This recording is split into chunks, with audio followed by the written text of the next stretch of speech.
Hi friends, welcome to Theni Latha's kitchen. வெண்டிக்காய் புளிக்குழம்பு வைக்கிறதுக்கு வெண்டிக்காய் கழுவி எடுத்து வச்சுருக்கேன். இது துணி வச்சு நல்லா தொடச்சி எடுத்துக்கிடுவோம். கழுவிட்டு ரவுண்ட் ரவுண்டாக வெட்டி எடுத்துக்கலாம். வெண்டிக்காய் வெட்டி வதக்கிடுவோம். இந்த மாதிரி எண்ணெய் ஊற்றி விழுவிழுப்பு இல்லாமல் இருக்கும். எண்ணெய் ஊற்றி நல்லா வதக்கிக்கோங்க. சுருளை வெண்டிக்காய் இந்த அளவுக்கு வதக்கி வச்சுக்கிடுவோங்க. அப்படி சின்ன வெங்காயம் வெட்டி வச்சுருக்கேன். நம்ம தோலை மட்டும் விட்டா போதும். இதை நல்லா கழுவி மிக்ஸி ஜாரில் அரைச்சி எடுத்துக்கிடுவோம். வெட்டை தேவையில் அரைச்சி எடுத்துக்கிடுவோம். சின்ன வெங்காயத்தை அந்த மாதிரி பேஸ்ட் மாதிரி அரைச்சி எடுத்துக்கிடுவோம்.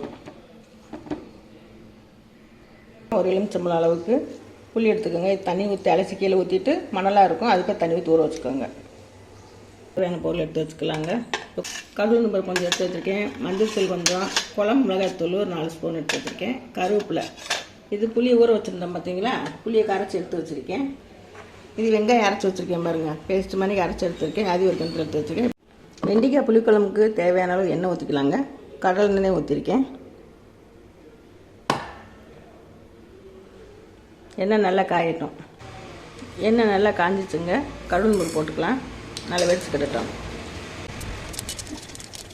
கடுகு பருப்பு நல்லா வெடிச்சிச்சு. ஒரு கொத்து கருவேப்பிலை, சின்ன வெங்காயம் அரைச்சி வச்சுருக்கேன் பாருங்கள், அதை உள்ள ஊற்றிக்கிடுவோம்.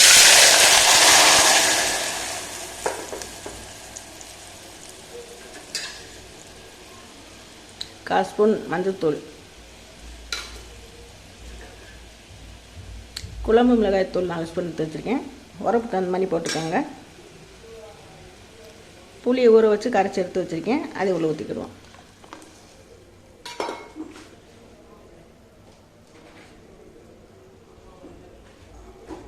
குழம்புக்கு தேவையான கல் உப்பு,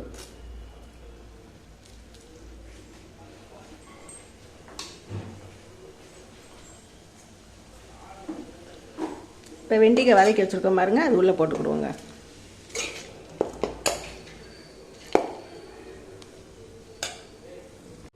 வெண்டிக்காய் போட்டேங்க. இப்போ கொஞ்சம் தண்ணி ஊற்றிக்கிடுவோம். வெண்டிக்காய் குழம்பு நல்லா கொதிக்குதுங்க. இப்போ உப்பு உரப்பு புளிப்பு பார்த்துக்கோங்க. பார்த்துட்டு குக்கரை மூடி ஒரு 2 விசில் எடுத்து வச்சுக்கலாங்க.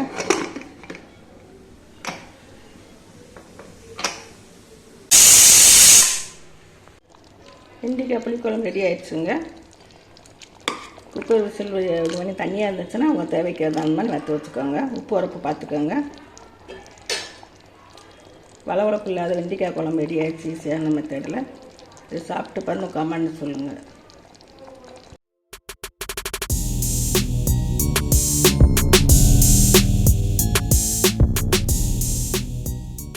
இந்த வீடியோ பிடிச்சிருந்தா லைக் பண்ணுங்கள், ஷேர் பண்ணுங்கள், சப்ஸ்கிரைப் பண்ணுங்கள். தேங்க்யூ.